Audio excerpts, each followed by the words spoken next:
And I remember just being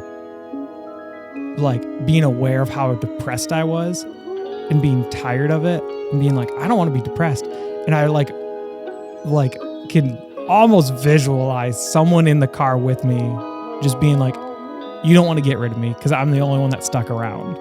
It was embarrassing for me to be like, I let it get that bad. It's not my life.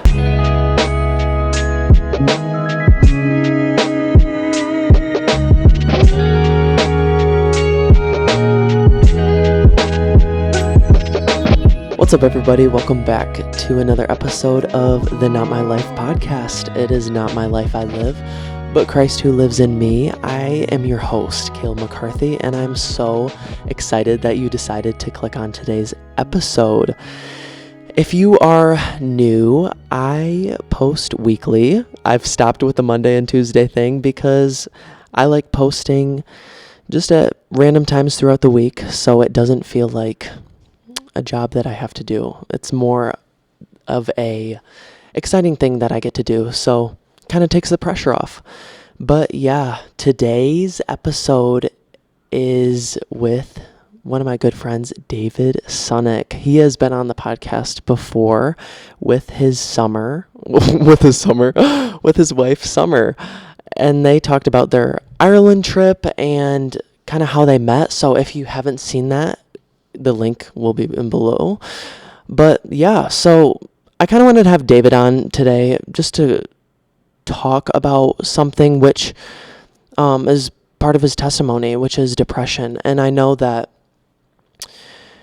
maybe a lot of you listening may just silently struggle with that or know somebody who does.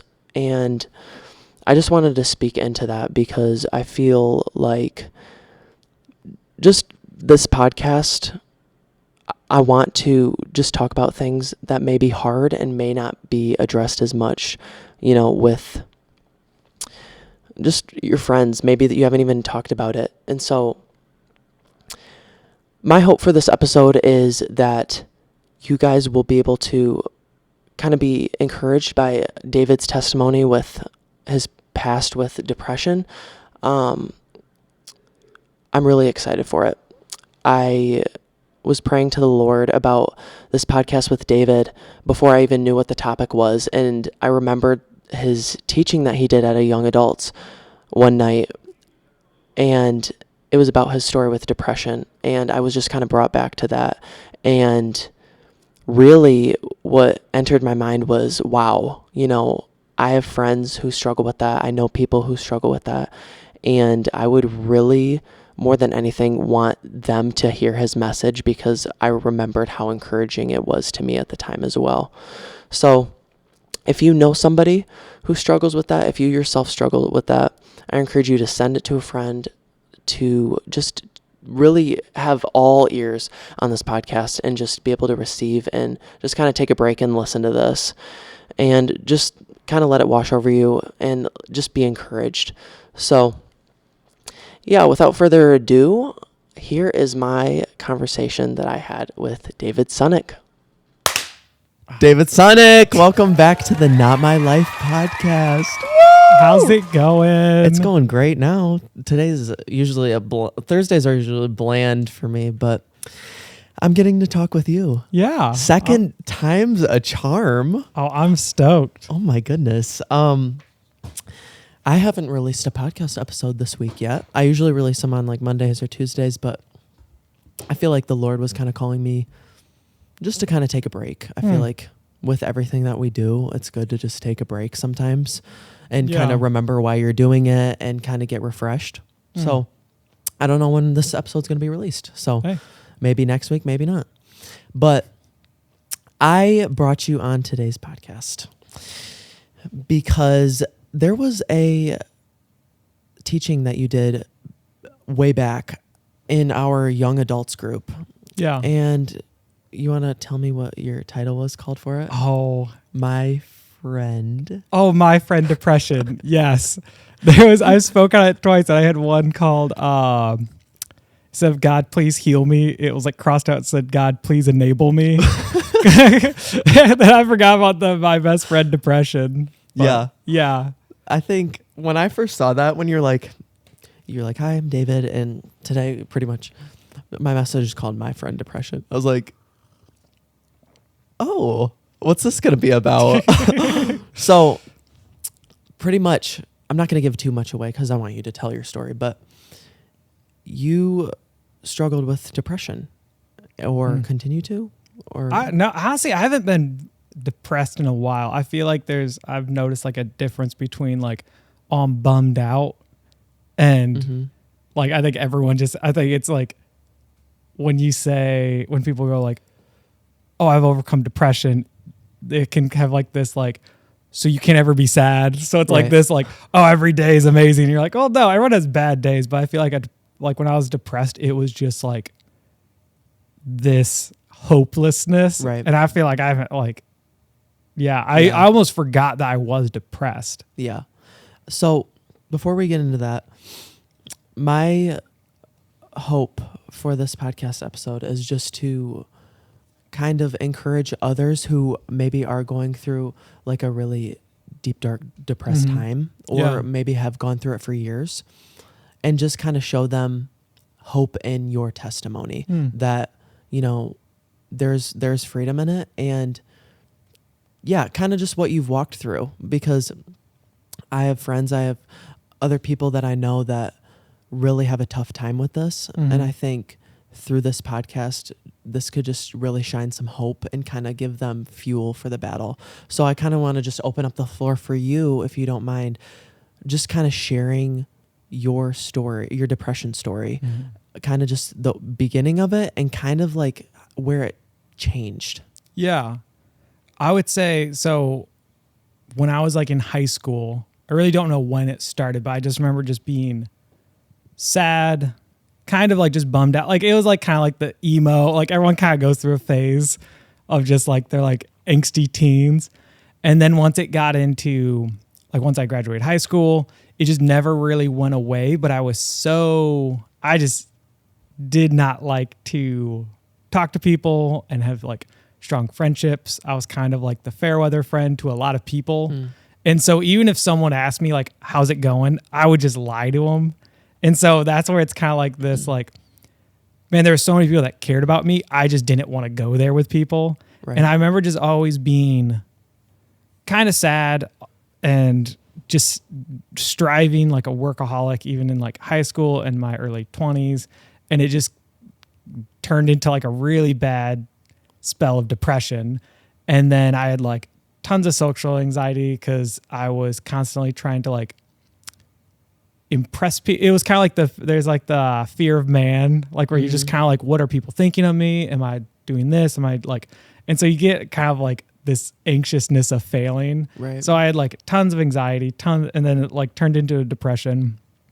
And it wasn't until 1 year at camp that I like just kind of lost it. And I just kind of had like this like breakdown, and Pastor Justin was there. Like as a counselor or a camper? I was on the media team. Oh, yeah. Okay. I was on the media team. So I was on the media team, and it was like I just gotten out of like my first like serious relationship. Okay. And it like, because we broke up, it just felt like a failure. I was like hard for me to grasp. I was like, oh, if you break up, that's why you date. Like you don't need to, if you date someone, it's not like, hey, you marry them or you fail. Right. And so it was like really hard for me to like deal with that. And on top of that, I just wasn't talking to anybody. Like I was so closed off. And leading up to the like kind of like this mental breakdown of, not really a mental breakdown, but it was just like I just started bawling and just like kind of losing it.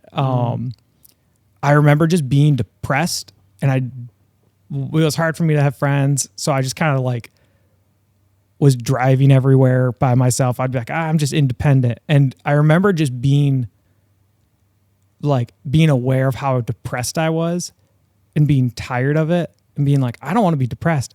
And I like can almost visualize someone in the car with me just being like, you don't want to get rid of me because I'm the only one that stuck around. Wow. And I just had a lot of friends that would like either go to college, and so they were gone like in an instant, or like people would move, people would join the military. And so it was like all of a sudden, like I had a friend really close and then gone.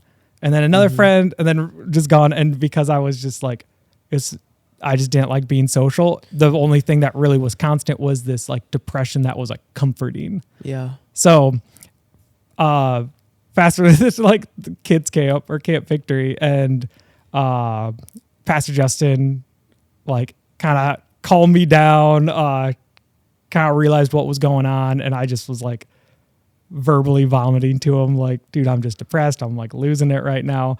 And then he found out I never told my parents I was depressed, and he was like, dude, you need to get on the phone right now with your dad, tell him what's going on, and get him in the loop.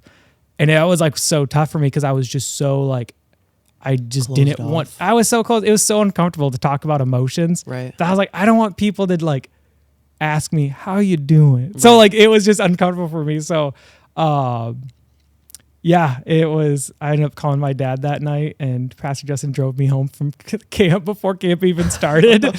And, really? Yeah, he was like through the middle of the night. I think we got back to Battle Creek at like midnight, and he dropped me off. And then, that kind of began the journey to like get over depression.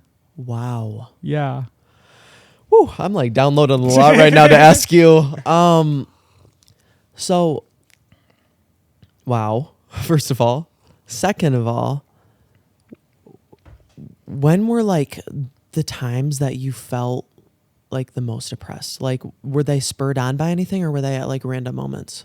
You know, it's definitely like, it was definitely like event driven. Like something would happen. I would get like a typo at work. Like I would mess up a project. I would fumble the ball on something, and it would just trigger this, like, I'm a failure, I'm stupid. And it would just go like, you just kind of go down that rabbit hole of just like everything. And that would like lead to like a depression.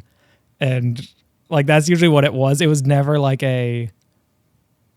like out of nowhere. It was always like triggered by something that made me feel like a failure, and then it just kind of like falls into it. Or like you'd get like, I would get really anxious, and then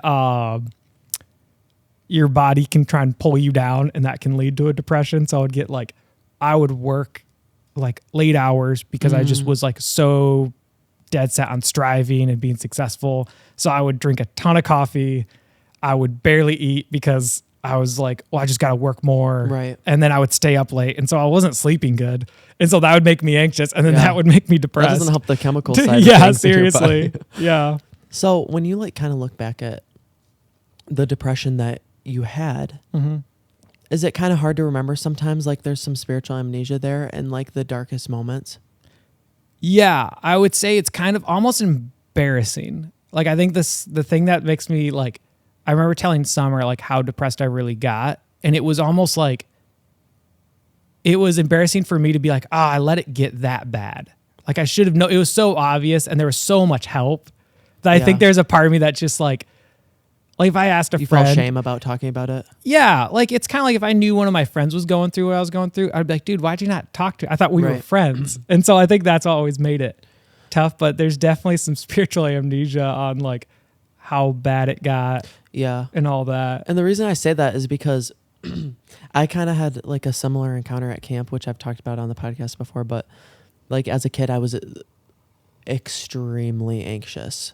Like you were extremely depressed. I was extremely anxious, where I would worry about everything. And a whole podcast that I want to do too is kind of talk about like body image of. Yeah. But seriously, as a kid, I was so anxious about my body image because I was growing and it was just awkward stages. And I would get anxious about like timing things and just like everything. Every event I would go to, I would just always be anxious about every little thing, worry. And then at camp, there was just, in a chapel, the presence of the Lord was so strong that nobody could stand, and we were all sitting down crying. And that's when I feel like I truly was healed from it, and it was let out. Yeah. Like that anxiousness did not come with me after camp. And so I love hearing that it kind of, your freedom from depression spurred from camp as well. Yeah. You know, so it kind of started that journey. I feel like the toughest part is like talking to people that are anxious. Like like I was on medication for like anxiety and depression and all that stuff. And like the hardest part was I remember my doctor just saying, you don't need to be on this. And he was like, just so you know, like I was also on high blood pressure medicine because I gained a ton of weight. And Did he was, any of that help you? It helped me because he just said, he was like, you're making life choices that are making you take this. Right. And so he was just going, I was constantly taking on way more than I should have. He was like, you can take on 2 things. You can do 2 major life choices a year or at a time. And I would come back and I'm like, yeah, I'm really anxious. And he's like, okay, what are you doing? I was like, oh, well, I moved. I got another job. I started college. Like, and he would just be like, well, okay, this is why you're here then. Like, it's not a chemical imbalance. It was just like, he's like, how are you sleeping? And I'm like, oh, I'm like not sleeping well. I'm drinking. Wow. He's like, how much coffee are you drinking? And I'm like, well, I'm drinking 8 cups of coffee. Or like, I'm doing everything. Yeah. You're And so telling me there's not like, to. I'm like, it's tough because you tell people like, man, there's so many people that feel anxious. And I'm like, try being off your phone for 2 weeks. Like delete all social media and just buy a flip phone. And they just go, I don't think I can do that. I was like, okay, well, that's like, you just kind of, my addiction was never like smoking or drinking, but it was things that were just as bad for me. Yeah. That was like that. I want to please people. I want to look successful. And I was just doing things that were like, well, I can't give this up, even though that meant I would be off of, like I could actually like not be depressed or anxious. Yeah. I wanted to hold on to these bad habits more than I wanted to be healthy. And when my doctor said that, I was just like, oh geez, it's not like this hopeless thing where I'm like, oh, this is just the way it is. It's like, okay, if I want to get better, like I could get better if I want to. Right. So when we talk about your season where you felt depressed and then your season where you are now, what do you know about God that you didn't know about God in that season compared to this season? Oh, I would definitely say there's nothing that you can do that make him love you more or less. And I realized looking back, everything was so based on like works, where I was like, if I don't get this, like I'm talking to this business guy, and if I don't say the right words and he doesn't like help me with my business, or like if I don't post this Facebook thing that gets me like trending, like God's not gonna, like God's looking to almost disqualify me. And it was like people bringing up like Jonah, and you just look at all these people in the Bible that like didn't do the right thing. And as soon as they were like, hey, my bad, to God, and they repented, God was like, and that was just not something I could grasp. But looking back, I was like, oh, like I can't do anything to disqualify myself from my calling if I'm humble. Oh, wow. And so that was the game changer for me. Do you feel like when you were kind of set free from your depression, what blinders kind of came off? You know, you talked about you were able to be humble and kind of realize that, but were there any other things that you kind of came to realizations about that maybe when you were depressed, you weren't able to realize? Oh, like emotional maturity, like just being able to talk about things and not bottle it up. It was just a lot of like life choices. Like I was just like, why would I drink that much coffee? Right. Or like, there's just things I was doing that I was like, well, of course that's not going to, it's like taking a step back and looking at third person. Like, yeah, you just kind of go, well, yeah, that's not going to be healthy. That's not going to be fun. Right. And like everyone, like no one's wanting more out of me than I can like produce. Like I would always be like, oh, I owe everyone everything. And I constantly was like feeling like I had to pay back some social credit. And like, I would say those were just the blinders of like, people don't have like this high expectation or burden. And I would say that was just like something I wish I realized sooner was like, you know, God's going to get me where I need to be, and staying up until 2 a.m. trying to work on something isn't going to matter. Yeah. Can I ask you a hard question? Yeah. Did you ever feel suicidal? Oh yeah. Oh yeah. Can you kind of speak into that if somebody's listening and they are following after God with their whole heart? They are God is presenting them with amazing opportunities. They're taking them, they're doing as much as they can, but their body and their mind is telling them that they're depressed, and there's also suicidal thoughts being thrown at them. What do you want to say to that person? Because you're in a spot now where you're out of that. Yeah. What do you want to encourage that person with that feels like they're kind of they're in the dark, slimy pit where they can't climb out, and they just think that they're going to be struggling with this no matter what God brings into their life? I think that's such a tough one because it's like everyone's so different. I'd say the thing that's like across the board that I think always helps people is learn to just talk. Like the times I was like the most depressed and the most suicidal, like you just get this guilt for even wanting to think about that.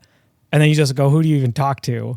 But it wasn't like, I think I went through like 2 or 3 different counselors until I found like a Christian counselor that was like, okay, I feel safe with this person. Like talking to a pastor, like I was like talking to Pastor Justin a lot. Once I was like, I'm tired of feeling this way.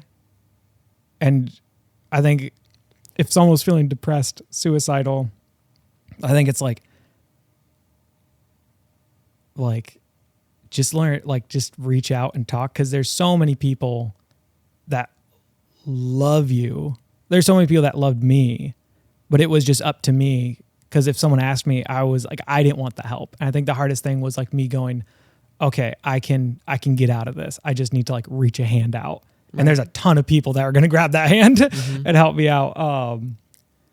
It's just so, it's one of those things that's like, I think I remember my dad always saying guilt, shame, and condemnation is of the devil, because God doesn't make you feel that way. He makes you feel convicted, which is that gut feeling of like, I should do the right thing. Yeah. And it's like, I think it's one of those things it's kind of a long process because you didn't get there overnight, and it's not going to be sometimes overnight that you get out of it. Right. So just taking like those steps to be like, okay, I'm just going to talk to a pastor. I'm going to just like kind of start making those life decisions and stay out of those situations that make me feel depressed and like feel like triggers those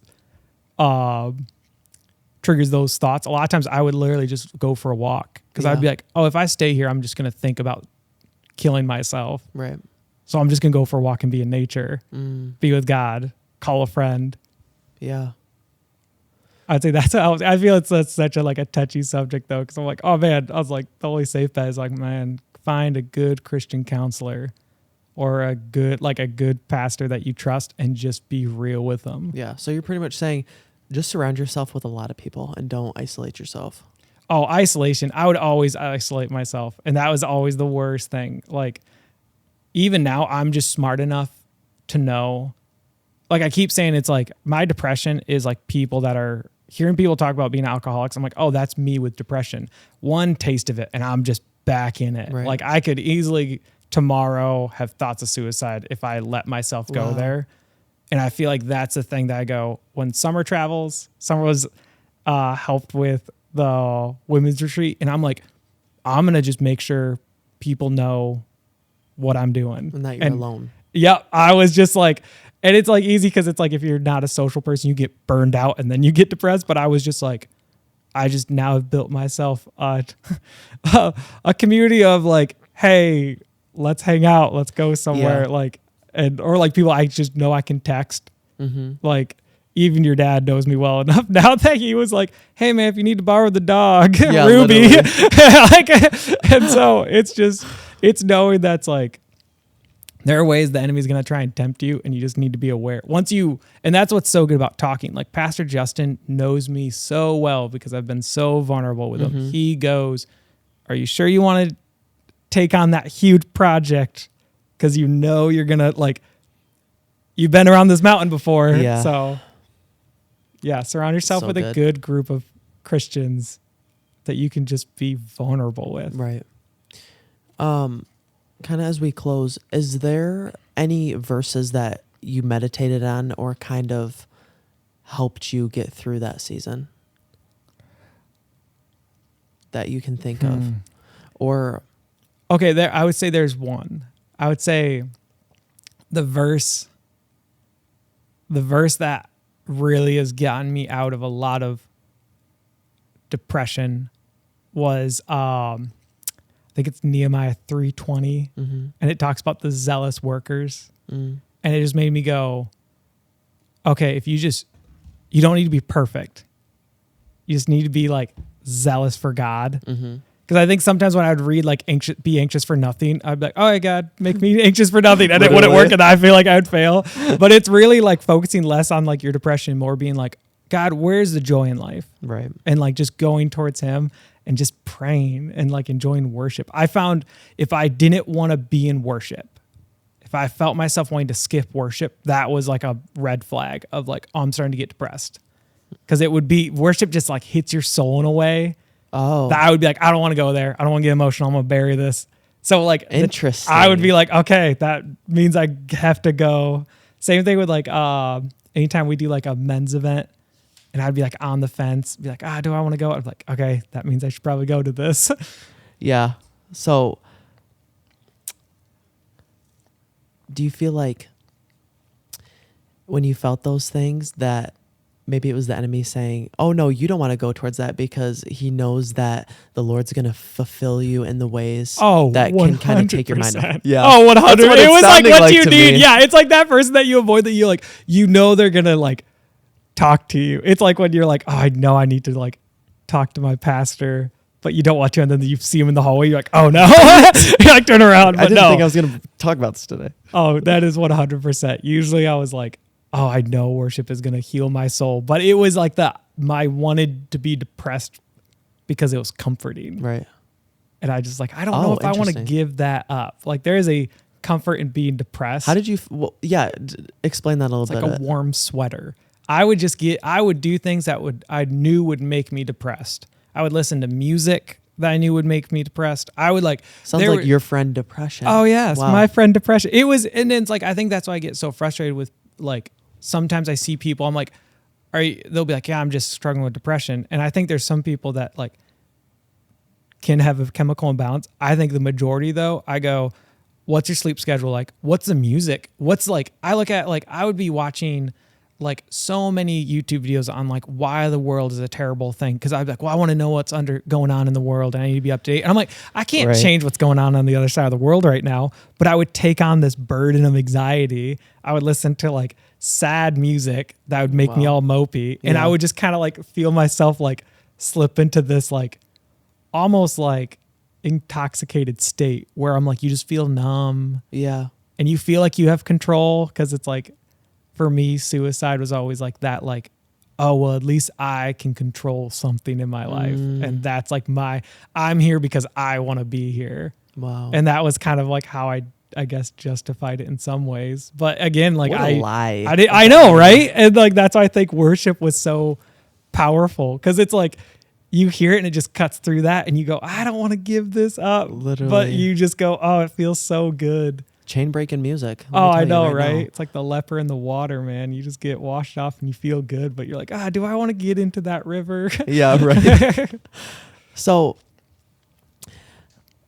the last thing I want to ask you is we just talked about music being able to kind of cut through and break some chains. Mm-hmm. What are some things that you would want to encourage somebody struggling with depression to fight the fight with?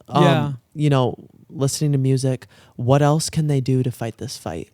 Oh, I would, and I think that's like my biggest thing is there's so many practical things you can do, and like God can perform miracles, but if you're like doing things to keep yourself purposely in bondage, you're not like, right. You like, and that's where I go, man, just go down the checklist of like, I love just, anything from upper room, like any worship in general. If you feel yourself crying, there's Judah Smith has the City Church Project, and it's like him preaching with their worship team scoring his messages like a movie. Like it made me just cry every time, and it made me just go, oh, there's like God is working in my heart and healing it. So it's like anything encouraging, get a good sleep schedule. Like I see people that work like third shift and they're depressed. And I'm like, man, is it worth it?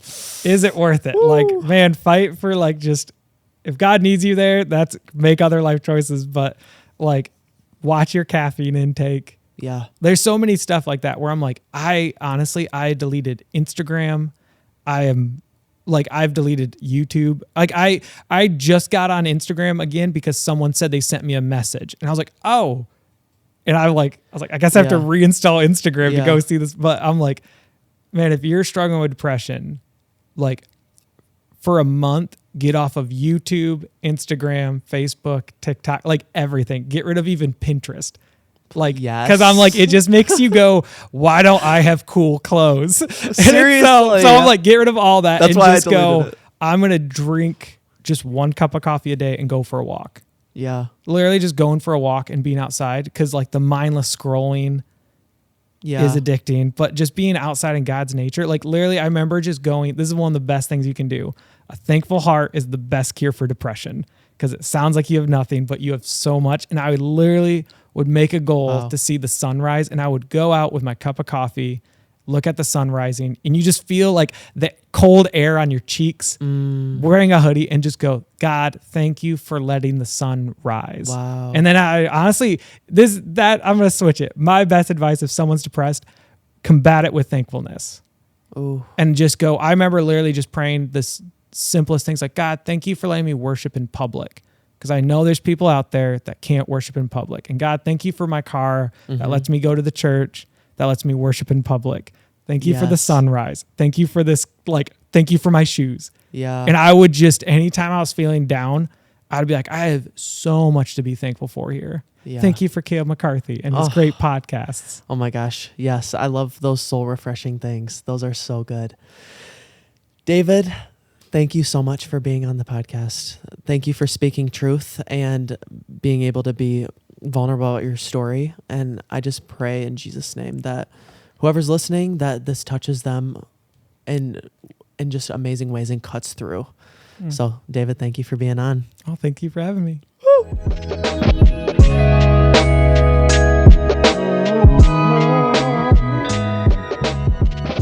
Well, guys, that was my conversation with David Sunnock. What a just really intentional conversation that I got to have with him. What a blessing his testimony was, just to even me to hear. You know, I really think that, honestly, if you've struggled, if you know somebody, there are steps that you can take towards freedom. There are things that you can start to do to shift your mind off of the darkness that maybe you've felt in the past. You know, I want to say this. I want to say that on your own, you accomplish nothing, but with God, you can accomplish a lot of amazing things. And I just want to encourage you that if you feel alone this week, if you feel in darkness, if you feel like there's nobody that you can reach out to, just pray for those people. Pray that God would make those people available, and just start being even more vulnerable with Jesus. You know, tell him the things that you're going through. And if you feel like you need a physical person just to confide into and share things with, I would encourage you just to pray for people like that. Pray that God would surround you with a community that you are able to be vulnerable with, or even maybe just one person. And just don't discredit what God can do. You know, pray for opportunities of joy, of peace, of just newness that you can walk into in your week, and pray against that isolation. You know, David talked about too, what are you putting in your body? What are you putting in your ears? And what are you watching? We need to be aware of the things that we are putting in our body, because like I've said before many times, if we don't pay attention to the things that we're allowing in, that's just going to give a foothold to the enemy to speak his truth rather than allowing God's truth in our life. So identify some places where you may have footholds in your life to the enemy, where he's susceptible to come in, and just be intentional with praying about that. Be intentional, you know, if you don't feel like people are reaching out, why don't you reach out? Why don't you make that step towards somebody that you feel like you can just confide in and that you trust? Because isolation is dangerous, but a community of believers, or maybe just one believer, can really help make a change and just get you out of that darkness that you're feeling. Before we end too, I kind of wanted to say I got back on Instagram after Lent, and tell me why. I was literally just in my room on Sunday, and I spent like 3 or 4 hours just like scrolling through Instagram Reels for the first time in like 40 days, crying, laughing so hard. And I was like, this is either like a good thing or this is a bad thing, because I'm so addicted to Instagram in this moment. But I was literally crying so hard, laughing at just the stupidest videos. And I went upstairs to show my mom, and she was literally so sick on the couch. And I was like, Mom, look at this video. And she's like, can you show me later when I'm not feeling like crap? It was, oh my gosh, it was so funny. But I found too that, I just made a new Instagram account for the podcast, which will be linked below. All the links, everything I talk about will be linked in the show notes. But I found that, I just made this Instagram. I haven't posted anything on it. I haven't posted a podcast at all for the first time this past week, whatever. You'll notice what week it is. But I love how I literally make a new Instagram account, and I literally haven't even used it. Have literally already misused getting back on social media. And it's like, okay, we're gonna up the screen time. We're just gonna shut it down, because this is not healthy.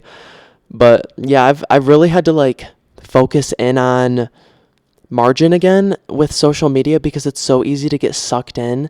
And if you have an iPhone, you click the ignore time limit for the rest of the day, and before you know it, you've spent 5 or 6 hours on Instagram, when you have nothing to do. So what I'm gonna do, and I would encourage you to do too, is in those moments, maybe it's a Sunday after church, maybe you really don't have anything going on after work, after whatever it is, and you want to get on Instagram, and maybe your time limit's done, or maybe it's not. Find something else to do that isn't on a screen, because what is that going to do for you when you waste all of that time just on a screen? You know what I mean? It really just wastes your time.